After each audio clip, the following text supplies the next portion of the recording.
एक पौराणिक कथा भैया, कौन नहीं जानता है श्रवण कुमार को, कभी की लेखनी संकेत करती है।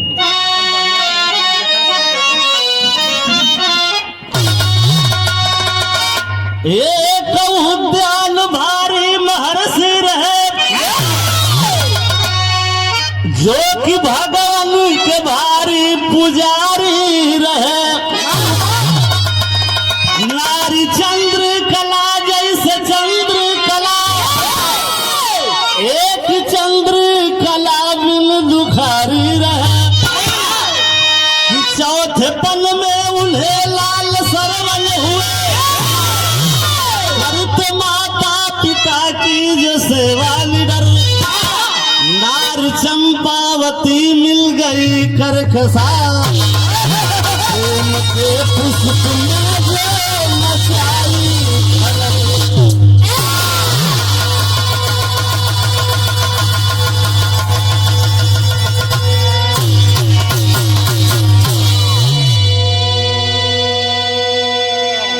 बात के गौर से सुन ले भैया। उद्यान ऋषि जन्मे का अंधा, उनका औरत चंदा देवी, ऊ हो आँख अंधा, दोनों प्राणी अंधा अंधी हुवन। चौथा पन आ गई, भगवान एको गो औलाद ना दहलो। एको गुरुद्वारा, एको मंदिर, एको मस्जिद, मने एको बाबा लोग के राज छोड़लन। चौथा पन में भगवान सुनलन तो उनके एक थे पुत्र रत्न का प्राप्ति भइल, जेकर नाम बड़ा प्यार से श्रवण कुमार रखल लो। श्रवण कुमार धीरे धीरे सयान भइल, ना शादी ब्याह भइल, पतो ही आ गइल। लेकिन पतो ही इतना सहुरदार आ गइल कि माई बाबू को जितना आस लगा के आ बेटा के पाल पोस के तैयार कर लो कि लड़का सयान होई तो हमारी बुढ़ौती का लाठी होई, पतो ही आके सगरो भर दे हलो। अब बेटा पतो ही सब हम लोगों के जान कि मन में भर गए। इहो प्रमाण मिलेला कि कुहारे से कह के आप बर्तनवा में वो दो पाट बनवले रहे, एक ओरिया खट्टी खीर बनावे, एक ओरिया श्रवण कुमार खातिर मीठी बनावे। एक के संगे बैठा के खियावे, श्रवणो कुमार ना भाग पावे कि का करत है। माई बाबू दुबराइल जात हवन। एक दिन खाए बैठला, श्रवण कुमार कहना कि बाबू इतना तू लोग दुबरात हुआ, मैं तुहने लोग खातिर हम अपन जिंदगी बितावत हैं कि तुहन लोगों की सेवा में कोनो कमी न होखे। लेकिन रंगवा सब इतना थकल जाता, नहीं इतना तुम लोगों का स्वास्थ्य गिरल जाता कि हमके बड़ा चिंता होता। इतनी बात जब उद्यान ऋषि सुनलन, आंसू छलक पड़ा बाबू आंखों से, आंखों से झरझर झरझर आंसू चल रहा है। कहले कि अरे बेटा हम तो से का बतलाई रे बेटा, ऐसा हमन के खाने में मिलत है बेटा कि हमन को थकल ना जाई तो पहलवान होके के उम्र में। एक बार श्रवण कुमार के अंतर मन को पिता की बात झकझोर दे, सोचे लगलन कि बाबू सही कहत हूँ कि गलती कहत हूँ। आखिर मेहररुआ तक खानावा हमारे एक के बर्तनवा में से निकाल के बबुओं के दे ले, अमोहू के दे ले। अच्छा आजकल का लड़का तुरंत भड़क दिया सब, तो दिमाग खराब बा, आ गइल बड़ो बुझाता तो हर कोनो उपाय करे पड़े। खाइबा तो खा न तो जा हो। लेकिन बाहर श्रवण कुमार ऐसे ही नहीं गाथा गाई जाती है। श्रवण कुमार सोचे लगना कि आखिर बाती के पता लगावे के पड़ी कि बाबू की बाती में सच्चाई कितना बा। पता लगौना जब एक दिन खाए बैठना, बाबू के थाली घींच के अपनी आगे लेलन, आ अपन थाली बाबू के आगे कहना ये कहीं कवर जे वहीं डर न हो बाबू। जी भैया यहीं ठा गई, खानावा कगरी फेंकला, श्रवण कुमार का माथा ठनकल। कहने को सारा सपना हमारा चकनाचूर हो गया। जिनको हम देवता की तरह पूजता हूँ, इनके साथ ऐसा व्यवहार। विदेशिया का लाइन है मारकर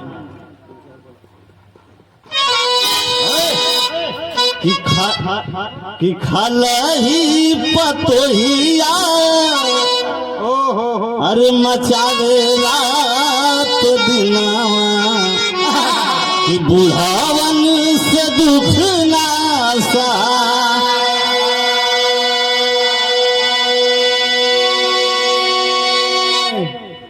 दुखी वाली बतिया जब जाना दुख सरम, मारी दिहले घर से भगा।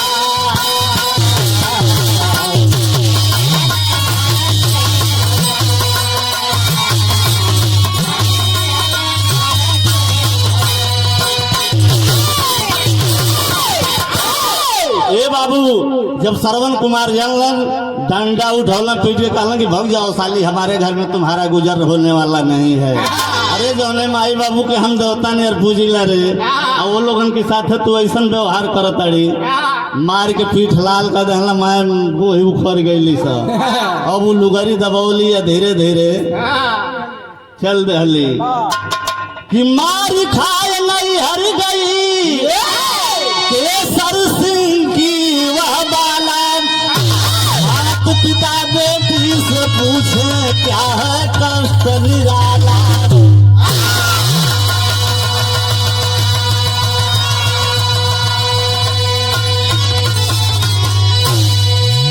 जब श्रवण कुमार बनला अपन लुगरी बिटोरल ली आ लेके पहुंच गईली, तो स्वाभाविक माई बाबू जब बिटिया के देखिहन तो केतनो वो गलती क के आइल होखे, ओकरी गलती के ना पूछे कि तू गलती कैले बड़ी तब पिटाइल बड़ी, ओकर घाव से हुरावे लगी। अरे तो बड़ा निर्दयी बरे, ऐसन बा वैसन बा। माई बहन तो गरियबो करेली। बाबू पूछता बिरहा में एक लाइन गीत लगत है।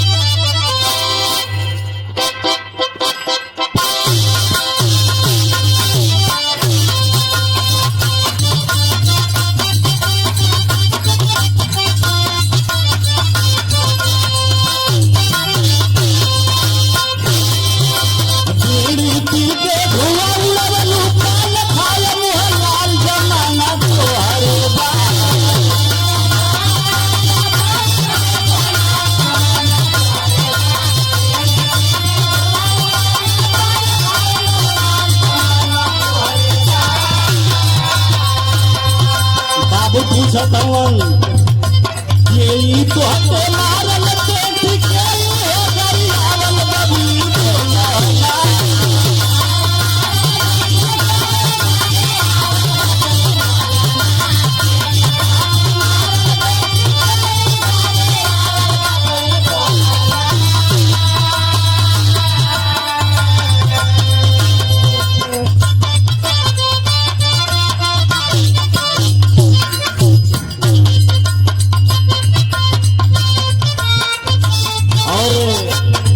बहुत सारे रुपयों का पुरस्कार हमारे बड़े भाई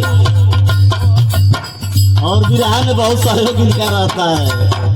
कार्यक्रम कहीं रही तो आज दिन भर सफा में रहा, पूरा रिकॉर्डिंग में रहनी है जा।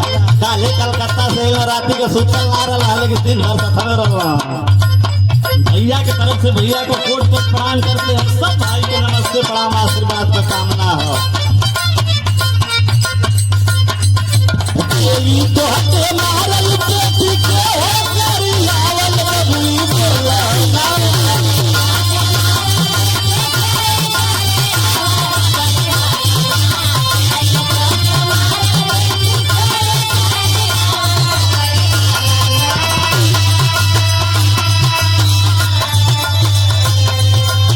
कैसे आई लुगारी सवार बेटी भुवना।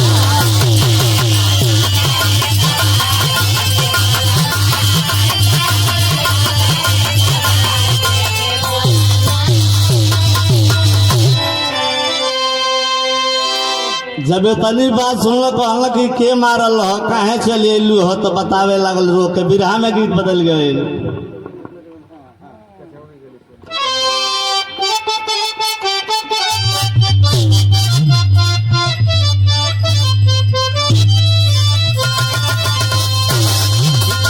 काहे बिसरा कि काहे जन्म आई के भूलैलम। अरे काहे बिसराई के भूलैलम। दिया में काहे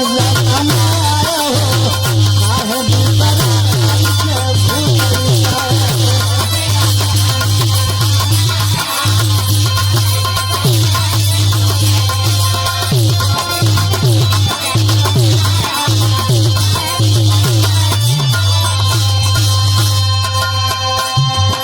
जो जानी को जो मन करते घर बजा। चला जाए तो चलाओ। बहुत याम कि झूठ बात ना हो।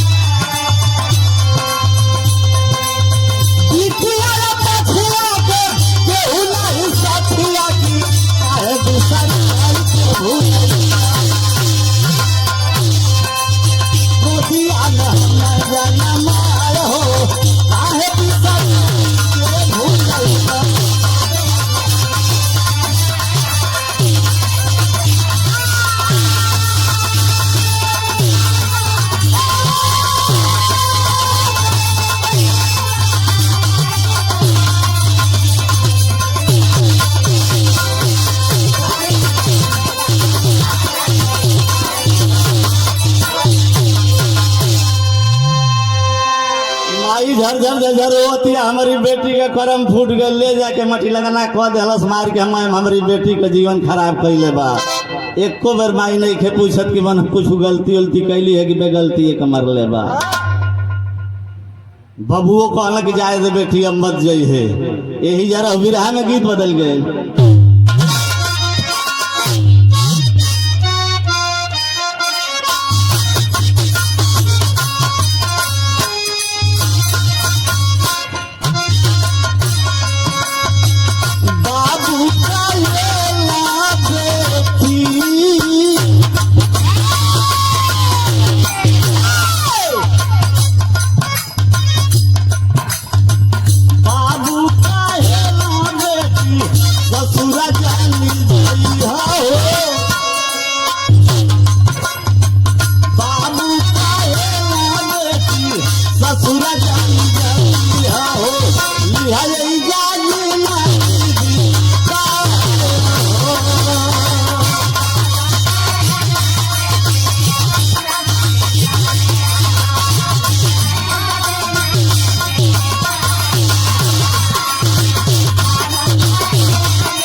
जाए तो बेटी तू यही जाए रही है, नहीं हरे में गोबर पात के जिंदगी बिताली है, बकरी चरा के दिन बिताली है, लेकिन अब उजा मत जो तो रही जाए जीवन का परवरिश होई। और 51 रुपए का आशीर्वाद दोबारा माता जी के कर्तव्यों द्वारा आया। बहुत बहुत प्रणाम करते हैं सब भाई के, नमस्ते प्रणाम बा।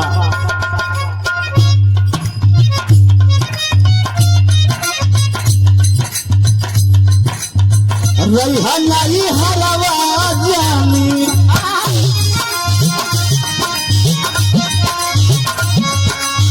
रही हरवा जानी जई ससुरवा हो रूखा सूखा खाते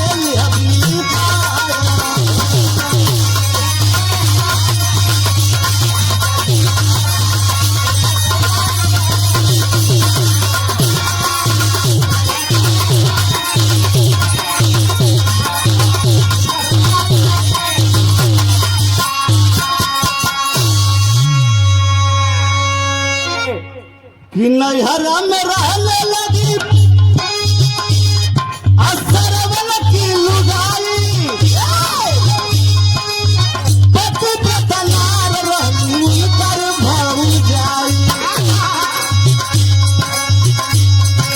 धीरे धीरे समय बितौलस, कुछ दिन बितल। ओकर भौजैया रहल, पतिव्रता रहल, पति के सेवा करे, अपनी सास ससुर के सेवा करे। एक दिन एकांत में 6 महीने के बाद तनी एहू पर रिश्ते मिटा गई तो बोला के कहल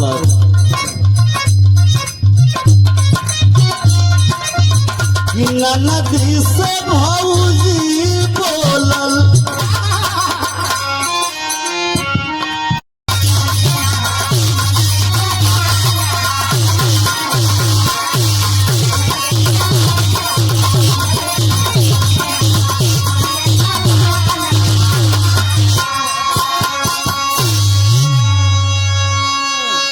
एक दिन बैठा के कहलस कि बबलू ससुरा में रूखा सूखा नून रोटी खा के सुखी से सब रहेला। नैहरे में मेवा मिश्री सब मिली तब वो सब ताना मारी कि नैहरे में बा। आखिर भौजैया का बात तो करी समझ में आ गई। भौजैया कहते टेरी में भाव लगे।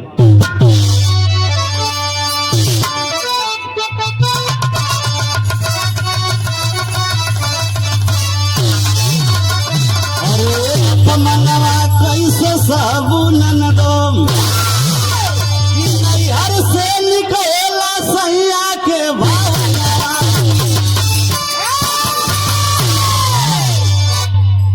कहलस कि टूटी झोपड़ी में रहबू तबो सम्मान मिली, इज्जत मिली। आ नैहरे में मोहल्ले अटारी में रहबू तबो कोनो सम्मान ना बा। कुकुरे नियर दूर दूरावल रहबू एहर से ओहर। बात ओकरी समझ में आ गई। कहतिया का कहलस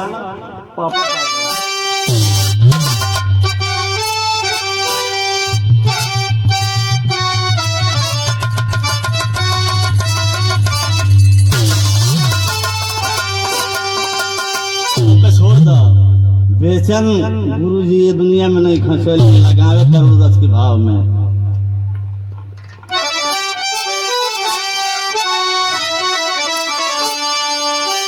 भौजी कहे बतिया ले बुमान छोटी ना नदी आ नैहर ले हमी का ससुरार छोटी ना नदी।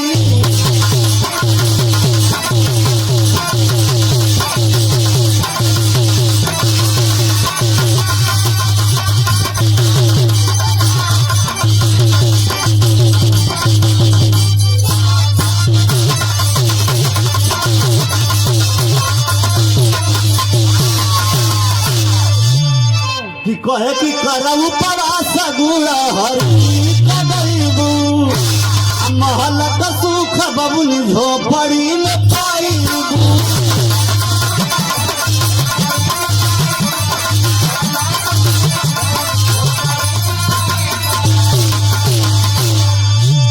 अरे गुड़ा गाई तो अरे साला सार छोटी ना नदी आ करी है तोहर दूल्हा दुलार छोटी ना नदी।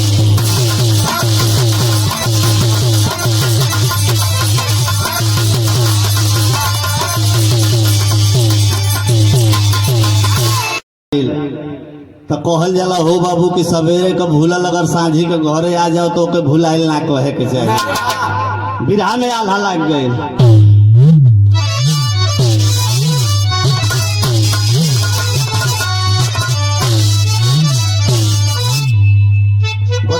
बदल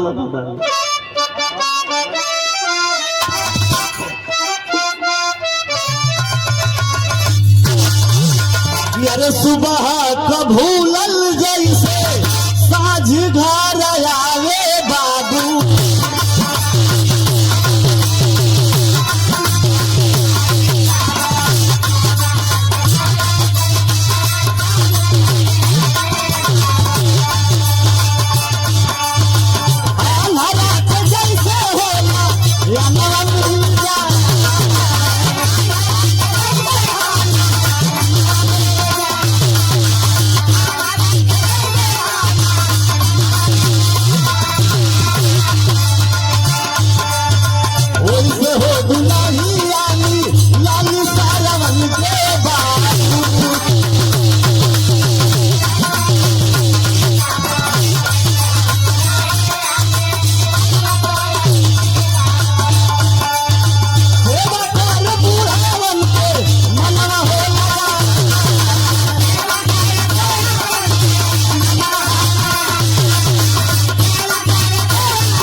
बाबू लौट के आयल तब से एकदम सुधर गई। अब जनैबे ना करे कि उहे है दुल्हनिया, पहले वाली पतोहिया है। बूढ़ा बूढ़ी के खूब सेवा करे लागल, सरवनो कुमार के खूब माने लागल। अब दुनो बेरा हाथ गोड़ दबावते बड़ा खुश हलो। चला जाए तो हमार माटी के पतोही सोना बन के आ गई। हमार पतोही हजारों में एक ही है। बूढ़ा बूढ़ी खुश बालो, अंधा अंधी। एक दिन ए बाबू पानी भरे खातिर आज न है इतना कुल व्यवस्था बा, तहिया नदिये तालाबे से पानी भरा, नदी में पानी भरे खातिर गई, गोड़ बिछिला गई ले बाबू, वही पानी में डूब गई। जब खबर मिलल श्रवण कुमार के बड़ा दुखी भइला। माई बाबू भी बड़ा दुखी हो कि हमार सोना ऐसा पतो है दुनिया के छोड़ के चल गई हो बाबू। आखिर ओके ले आइलो, ओकर दाह संस्कार अंत्येष्टि करके आत्मा के शांति ले, लेकिन आत्मा में शांति नहीं खे मिलत। लेके माई बाबू के तीर्थ करावे खातिर श्रवण चल दहलो, कान्ही पर बैठा के डोली बना के कांवर चलत चलत बीच जंगल में गईलन। प्यास लाग गईलन, दाई अंधी के कहलन बेटा श्रवण कुमार प्यास से बुझाता कि अब प्राण निकल जाई, बेटा तनी हमनी के पानी पियाए दा। श्रवण कुमार कांवर के एगो पेड़ की डाल पर रख के पानी ले आवे गईला तो प्रमाण मिलेला हो बाबू राजा दशरथ शिकार खेले गईल हलन। मृगा समझ के बाण छोड़ दहलन, शब्द भेदी बाण जाके श्रवण कुमार के लग गई। श्रवण कुमार कराह के गिर गए। आ जब हाय राम का आवाज सुन राजा दशरथ सोचना हो हमसे तो बड़ा धोखा हो गया। जाके गईला हो बाबू, जब वहाँ गईला तो देखत हम तो श्रवण कुमार रिश्ता में उनका भय नहीं रहला। कहला वो हमसे तो बहुत भारी अनर्थ हो गया। श्रवण कुमार रोत हूँ, कहला मामा दशरथो राजा रोवे लगल। कहला कि अब रोले धोले से कुछ ना होई, हो नहीं रहल, हो गई। एगो काम तू हमार कद ले जाके हमारी माई बाबू के पानी पिया दो। राजा दशरथ कमंडल में पानी भरलन, लेके पियावे गईलन, लेकिन अंधा जरूर रहे, लेकिन चाल से समझ गई कि हमार बेटा श्रवण कुमार ना हो। डांट करके बोल दिए, डांट करके सवाल किए कि कौन हो तुम, पानी पिलाने आ रहे हो। राजा दशरथ कहला कि हम अयोध्या का राजा दशरथ हैं। कहला कि श्रवण कुमार कहाँ हमान बाण।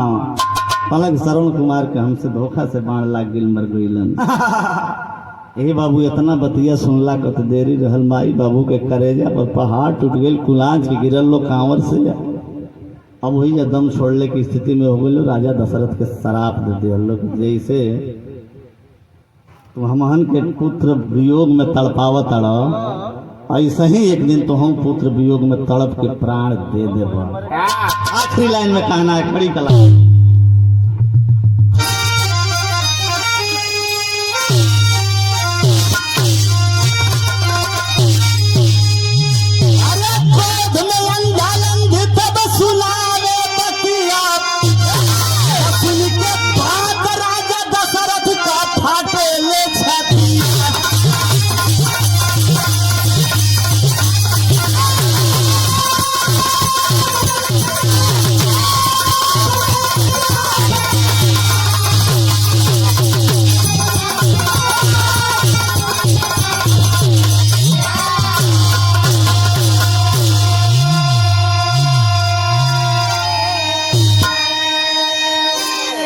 श्राप राजा के सुनाए थे छना, तने में सुगना, तने में पिजरा छोड़ के उड़ गई सुगना।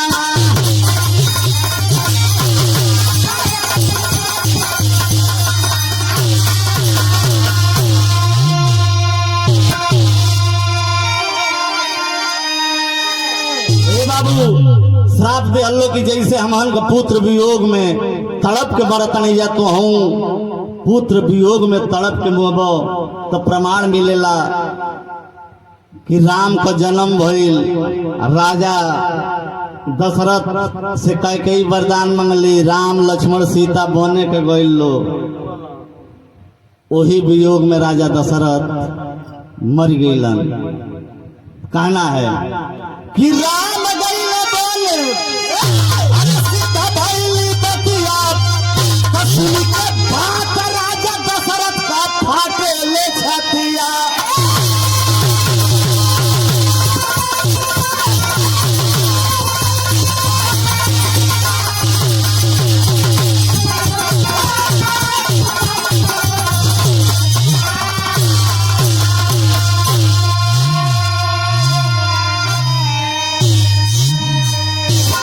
गुरु बिहारी गुरु गणेश गुरु रामलाल गुणकारी लखन करे कवि चंद्रिका बच्चन जी बने पुजारी।